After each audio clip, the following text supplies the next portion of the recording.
दोस्तों, षटतिला एकादशी पर तिल को 6 प्रकार से हम इस्तेमाल करना है, प्रयोग में लाना है। मतलब वो 6 प्रकार क्या हैं, कैसे करना है, वह भी हम आपको बताएंगे। और काले तिल ही आपको लेना है, जैसा कि तिल 2 प्रकार का होता है, काला तिल और सफ़ेद तिल। काले तिल का महत्व माघ के महीने में बहुत अधिक है। और साथ ही षटतिला एकादशी का व्रत हम कब करें? माघ महीने की कृष्ण पक्ष की एकादशी को षटतिला एकादशी कहा जाता है। और हर महीने एकादशी अपने आप में ही बहुत महत्वपूर्ण है। पहले ही आपको बता दूं कि जो बहनें पहली बार एकादशी का व्रत शुरू करना चाह रही हैं, तो वह षटतिला एकादशी से व्रत की शुरुआत कर सकती हैं। एकादशी व्रत करने के कुछ खास नियम होते हैं। बहुत सारे नियम यदि आप नहीं अपना सकते हैं, तो कुछ नियम का पालन करते हुए आप व्रत को शुरू कर सकते हैं। वो नियम क्या हैं, आपको अभी बताएंगे। और एकादशी तिथि की शुरुआत कब हो रही है, कब होगी समाप्त, पारण हमें क्या खाकर अपने व्रत को खोलना है, और जिसे पारणा कहते हैं वो हरिवासर का समय भी आपको बताएंगे। साथ ही आपको 6 प्रकार से प्रयोग में कैसे लाना है, यह काले तिल 2 विशेष जानकारी है, वह भी आपको बताने वाले हैं। तो देखिए, एकादशी तिथि की जो शुरुआत है वह आपको 13 जनवरी दोपहर 3:15 से हो रहा है। और एकादशी तिथि 14 जनवरी 5:52 पर समाप्त होगा। तो अभी 14 जनवरी के सूर्योदय के साथ में एकादशी हमें मिल रही है। तो उदया तिथि के हिसाब से हमको 13 जनवरी को ना करके 14 जनवरी को एकादशी षटतिला एकादशी का पर्व मनाएंगे। 13 जनवरी को दशमी तिथि का मान्य हम करेंगे। जैसे कि एकादशी व्रत करने के 3 नियम होते हैं, 3 दिन माने जाते हैं एक प्रकार से। तो हम अभी जो गृहस्थ मनुष्य हैं, दशमी पर कुछ विशेष चीज़ों का त्याग करते हैं। बहुत सारे लोग बिल्कुल फलाहार करते हैं दशमी पर भी, और निर्जला करते हैं एकादशी और द्वादशी एकादशी पर, और द्वादशी पे पूजन के बाद विशेष चीज़ों का सेवन करते हुए व्रत का पारण करते हैं। लेकिन यह सभी लोगों के लिए संभव नहीं है। तो आप अपने स्वास्थ्य को ध्यान में रखते हुए कुछ कुछ व्रत करने का लाभ उठा सकते हैं। एकादशी तिथि का व्रत निराहार कर सकते हैं, अति उत्तम है।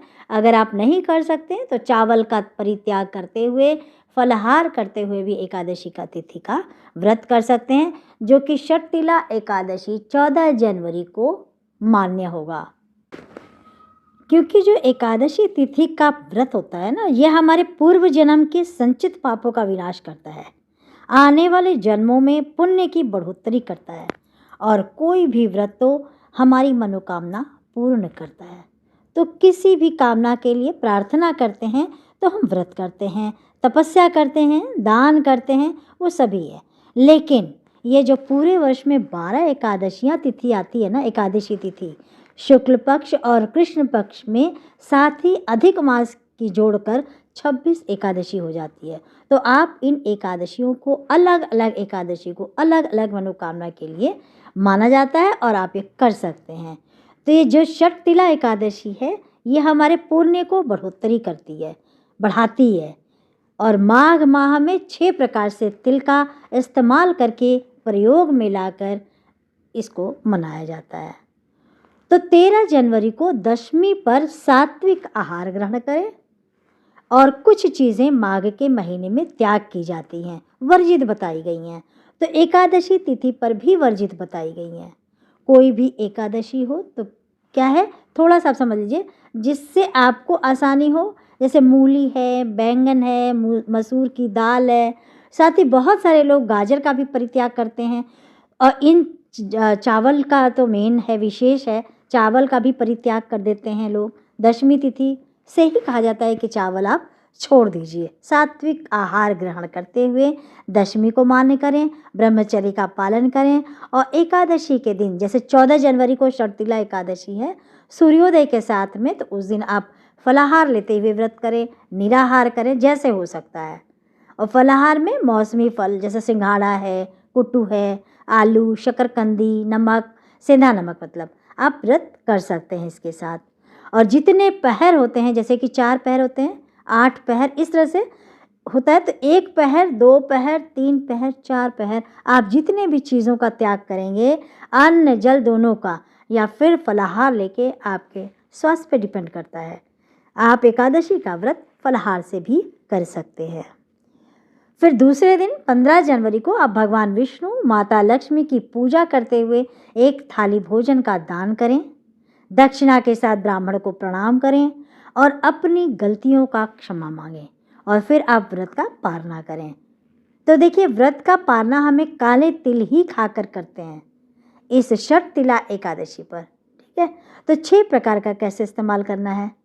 इस काले तिल को जो है एक साथ, इसलिए मैंने आपको पहले ही बताया था कि आपको एक से एक साथ ज़्यादा तिल खरीद कर रख लीजिए। यदि आप अपने लिए तिल नहीं खरीदें तो आप फिर से खरीद सकते हैं। जैसे कि माघ के महीने में तिल का दान बहुत बड़ा दान होता है। तिल से बना लड्डू इस्तेमाल करें, ठीक है। इसे भिगोकर उपटन लगाएं, अपने शरीर में लगाएंगे। सुबह सवेरे आप पहले से भिगो दीजिए, इसको सिलबट्टे या मिक्सचर में पीसकर शरीर पर उपटन लगाते हैं। आभा बढ़ती है, कांति बढ़ती है, रोग दोष समाप्त होते हैं, है ना। तो षट तिला एकादशी पर अपने स्नान वाले जल में काले तिल डालकर स्नान करें। यदि आप किसी पवित्र नदी में स्नान करने जा रहे हैं तो घर से उपटन लगाकर पहले धो लीजिए और फिर वहाँ पर आप नदी में स्नान कर सकते हैं। तो इस तरह से नदियों को गंदा करने से भी हमारा चंद्रमा खराब होता है। तो आराम से घर पे उपटन लगाकर साफ सूफ करके फिर आप जाइए और नदी में स्नान करिए। लोग पिंडदान आदि करते हैं, हाथों से जल दान करते हैं। पितरों के निमित्त उसमें काले तिल डाले जाते हैं, पिंडदान पर भी और इसमें भी। तो तर्पण कर दीजिए। अब सब लोग तर्पण नहीं कर सकते तो ऐसे में क्या करेंगे, 1 लोटे जल में काले तिल डालकर हम भगवान सूर्य को जल देंगे। षट तिला एकादशी पर वैसे हर दिन देना चाहिए, लेकिन माघ के महीने में अति उत्तम है।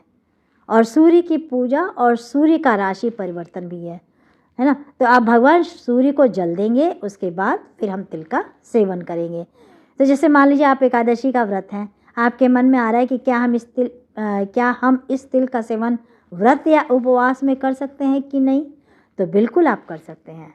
इस तिल का पहले हम दान करेंगे, तो हम उस दिन एकादशी वाले दिन आप दान कर सकते हैं। आप 4, 5, 8 जितना भी आपके सामर्थ्य है उतना आप दान करें। और इसको व्रत में गुड़ तिल खाया भी जाता है, तो गुड़ तिल का दान होता है। तिल शनिदेव यानी शनि ग्रह से भी संबंध रखता है। गुड़ मंगल और सूर्य से संबंध रखता है। इसलिए जैसे सूर्य का राशि परिवर्तन होता है ना, सूर्य धनु राशि से मकर राशि में जाते हैं, इसीलिए संक्रांति मनाई जाती है। और संक्रांति अलग अलग प्रांतों में अलग अलग तरीके से मनाई जाती है। हमारे यहाँ उत्तर भारत में खिचड़ी जिसे कहते हैं, उधर लोहड़ी कहते हैं, पंजाब में बिहू के नाम से भी जाना जाता है। तो अलग अलग प्रांतों में अलग अलग नए चावल का इस्तेमाल करते हैं। देवी देवताओं को हम भोग में भी लगाते हैं, दान भी करते हैं। तो आप इस तिल को गुड़ के साथ लड्डू बनाकर दान करें और स्वयं सेवन करें। जैसा कि बताया 14 जनवरी को एकादशी, 15 जनवरी को है जो पारना है, ठीक है ना।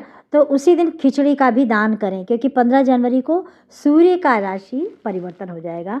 तो खिचड़ी में चावल, नया चावल हो सके तो, नया नहीं है तो पुराना जैसा भी है, उड़द की दाल की खिचड़ी। अक्सर मैंने पूछते हैं कि किस दाल की खिचड़ी, तो उड़द दाल इसमें मिला दीजिए और इसके साथ कुछ दक्षिणा, कुछ काले तिल के लड्डू, आपका लड्डू है तो ठीक है, नहीं तो तिल का दान करें। तो इस प्रकार से मकर संक्रांति पर खिचड़ी, काले तिल, गुड़ का दान महत्व रखता है। सुहागन बहनें सुहाग की चीज़ें भी रख सकती हैं। तो इस प्रकार से एकादशी का व्रत बहुत महत्वपूर्ण व्रतों में से एक है। उसका व्रत कीजिए 14 जनवरी को, और 15 जनवरी को मकर संक्रांति खिचड़ी का पर्व मनाइए, जिसमें कि स्नान दान का महत्व बहुत ज़्यादा है। उसके साथ आप कर सकते हैं पारना के बाद। और आज के वीडियो में बस इतना ही। यदि हमारी जानकारी आपको थोड़ी सी भी हेल्पफुल लगे तो प्लीज़ वीडियो को ज़्यादा से ज़्यादा लोगों में शेयर करें। आने वाली वीडियोस के लिए सब्सक्राइब करें। मिलते हैं एक नई जानकारी के साथ।